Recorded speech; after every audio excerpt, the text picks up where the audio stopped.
Күргәнегез бармы?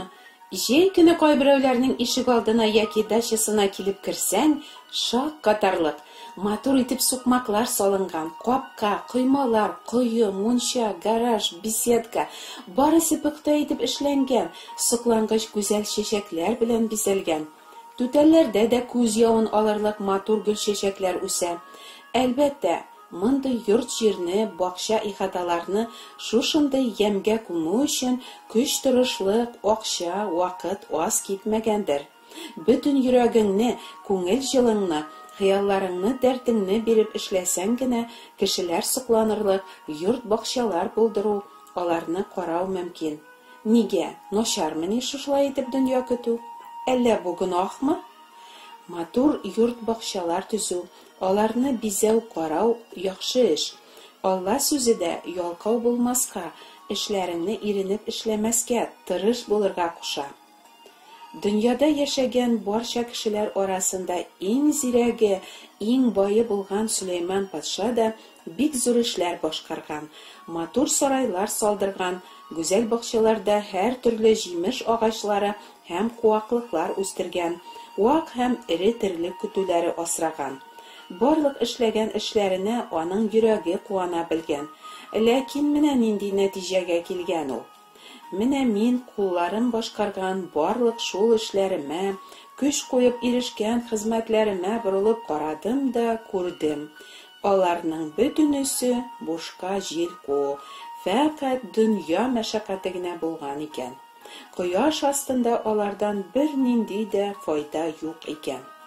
Кояш астында көч түгеп, йөрәк майын сарыф итеп ирешкән авыр хезмәтеннән кешенең үзенә нәрсә кала? Аның бөтен көннәре тоташ борчу, мәшәкать эчендә уза. Хәтта төннәрендә аның йөрәге тынгылык белми. Бу да фани, буш нәрсә. Нишләп бер нинди дә файда булмасын? Бар, мин бит балаларым, оныкларым өчен тырышам. Алар интекмәсен, рәхәттә яшәсеннәр, диярләр мөгаен бик күпләр. Сез салган йортлар, үстергән матур бакчалар, туплаган мал-туар һәм байлыклар аларга файдага булырмысың? Озакламый бу мал-мөлкәтне алар бик тиз ия туздырып бетерәчәкләр. Ия сезнең кебек үк алны-ялны белми дөнья куарга мәҗбүр булачаклар. Люк Инҗилендә Гайса шәкертләренә сөйләгән шундый гыйбрәтле хикәя бар. Бер байның кырда ашлыгы бик уңган. Бай эшеннән генә булай дип фикер йөрткән. Инде миңа нәрсә эшләргә? Ашлыгымны салыр урыным юк. Һәм ул мондай карарга килгән. Менә нәрсә эшлим. Амбарларымны сүтим дә, зуррак амбарлар салыйм. Һәм бөтен ашлыгымны, бөтен малымны шунда җыярмын. Шуннан соң үземә, җаным, синең күп елларга җитәрлек малың бар. Ял ит, аша, эч, тормышның рәхәтен күр, диярмен. Әмма Аллаһы аңа әйткән: "Әй син, акылсыз, шушы төндә тормышыңны синнән кире алачаклар. Үзең өчен җыйганнарың кемгә калырсың?" Үзе өчен хәзинә туплаган, әмма Аллаһы каршында бай булмаган һәркем белән менә шулай була. Әйдәгез, шушы гыйбрәтле хикәя турында бераз фикер йөртик.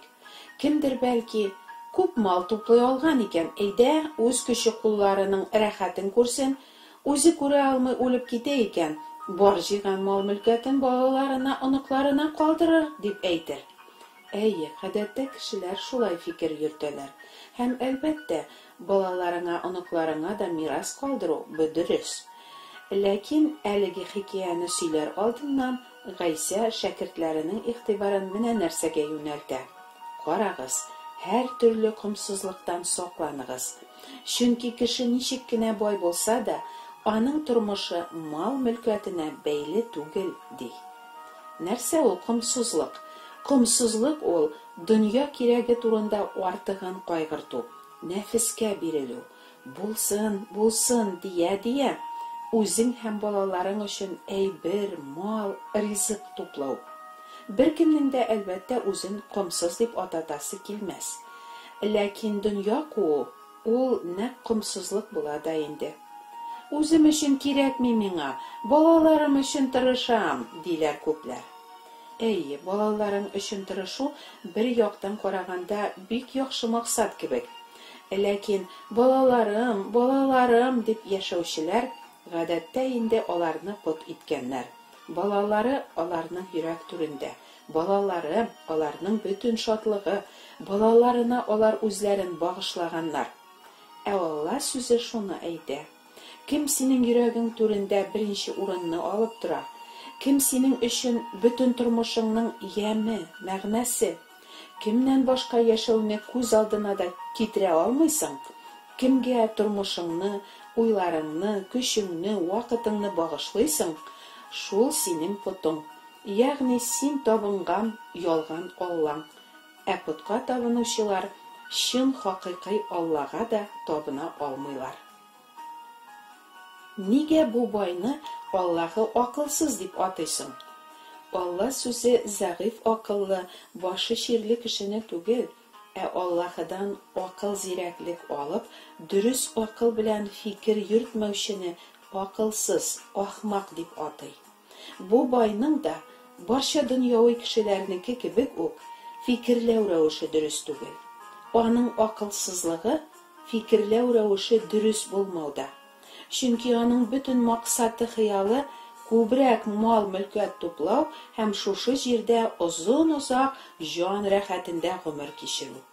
Әйтегез, сезнең дә күңелегезнең төп теләге шул түгелме? Изге язмада дөнья куучылар өчен тагын шундый гыйбрәтле вакыйгада язылган. Ибраһимның туганы Лут яшәгән шәһәрне гөнаһлары өчен Аллаһы күктән ут һәм күкерт яудырып юкка чыгарырга карар кыла. Шәһәрдән чыгып йөгергән чакларында Лутның хатыны фәрештәләр әйткән сүзләрне тыңламыйча артына борылып карый һәм шундук туз баганасына әйләнә.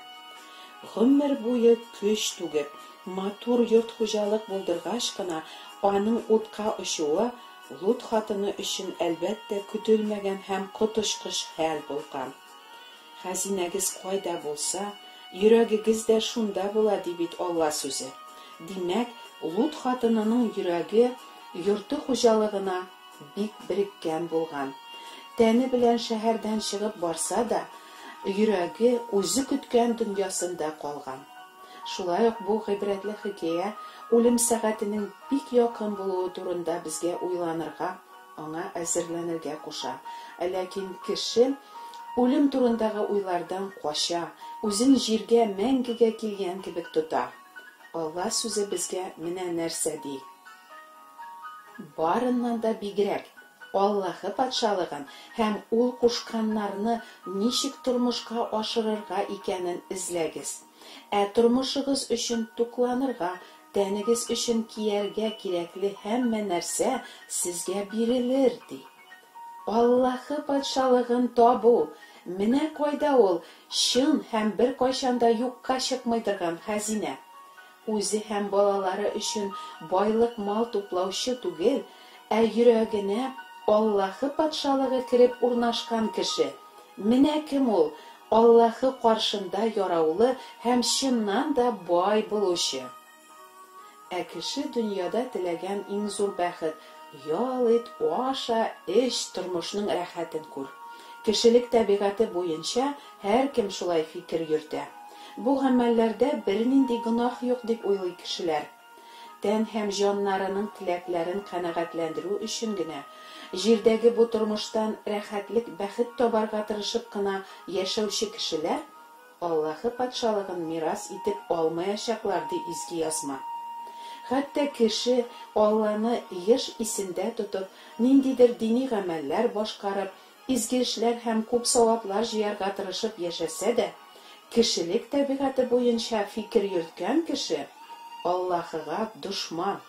Кешелек табигаты буенча уйлаучылар һәм шулай яшәүчеләр Аллаһыга ярый алмыйлар. Кешелек табигаты буенча яшәсәгез, сез тәмугка китәчәксез дип кисәтә Аллаһы кешеләрне. Кешелек табигаты буенча яшәүдән ничек туктарга соң? Җаның мәңгелек тамукка китмәсен өчен ничек тормыш алырга? Алла сүзе булай ди.